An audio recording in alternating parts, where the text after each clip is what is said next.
नमस्कार दोस्तों, आपका स्वागत है मेरे YouTube channel share market today में। आज हम बात करेंगे हटसन एग्रो प्रोडक्ट लिमिटेड के बारे में।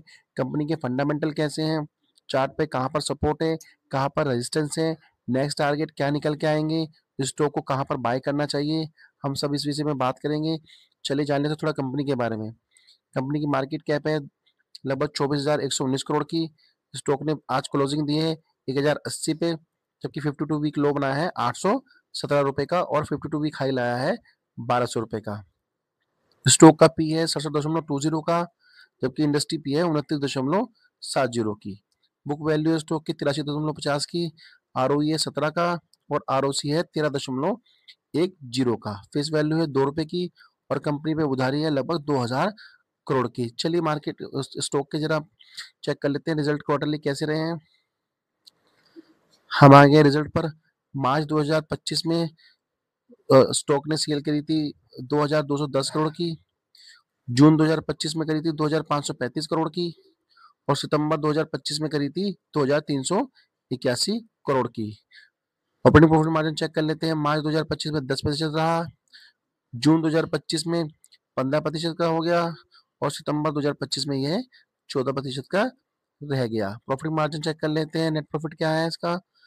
नेट प्रॉफिट मार्च 2025 में 50 करोड़ का था, जो जून 2025 में बढ़कर 148 करोड़ का हो गया और सितंबर 2025 में हल्की फुल्की गिरावट आई और 120 करोड़ का रह गया। और अर्निंग पर शेयर चेक कर लेते हैं।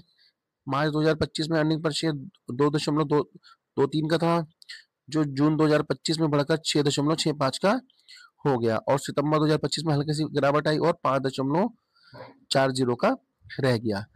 शेयर होल्डिंग पैटर्न चेक कर लेते हैं। शेयर होल्डिंग पैटर्न कैसा है कंपनी का। हम आ गए शेयर होल्डिंग पैटर्न पे। मार्च 2024 में प्रमोटर की होल्डिंग 73.15 थी। मार्च 2025 में ये बढ़कर जो है 73.17 हो गई और सितंबर 2025 में भी 73.17 ही है, यानी होल्डिंग हल्की सी बढ़ाई है प्रमोटर ने 0.02 के आसपास।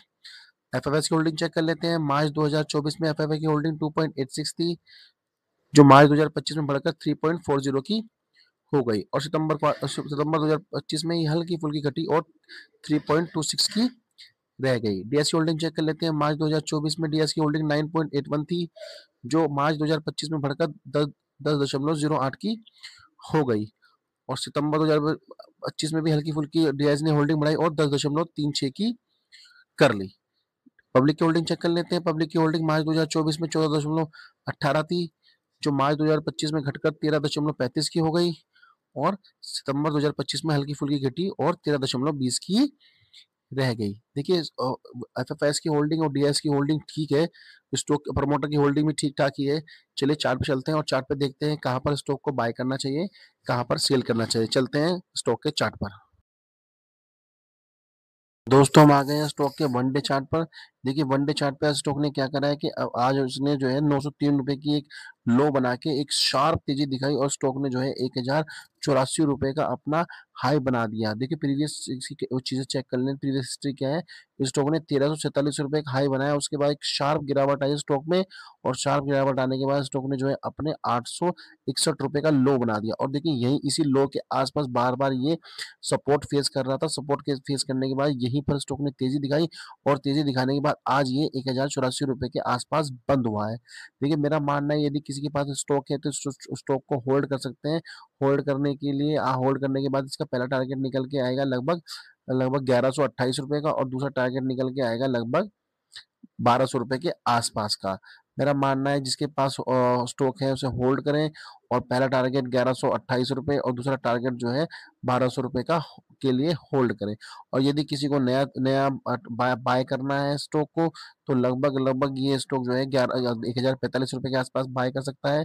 स्टॉप लॉस रहेगा 1000 रुपए का और पहला टारगेट रहेगा 1128 रुपए और दूसरा टारगेट रहेगा लगभग 1200 रुपए का। और यदि ये स्टॉक 1200 रुपए को निकलता है तो ये आगे के लिए भी तैयार हो सकता है। लगभग 1347 रुपए के आसपास के ये टारगेट दिखा सकता है। लेकिन मेरा मानना है स्टॉक में आप ज़्यादा लंबे टारगेट की उम्मीद ना करें और यदि कोई इसमें प्रॉफिट में है स्टॉक तो मेरा मानना है वो स्टॉप लॉस 1000 जो 1000 रुपए का स्टॉप लॉस लगा के इसे ट्रेड करें और ट्रेड करने के बाद स्टॉक में पहला टारगेट जो है 1128 रुपए के आसपास का और दूसरा टारगेट 1200 रुपए के आसपास का होगा। मेरा मानना है 1200 रुपए तक की यदि स्टॉक जाता है तो आप अपना इसके अंदर प्रॉफिट बुक करें और प्रॉफिट बुक करने के बाद स्टॉक को जो है एग्जिट कर लें।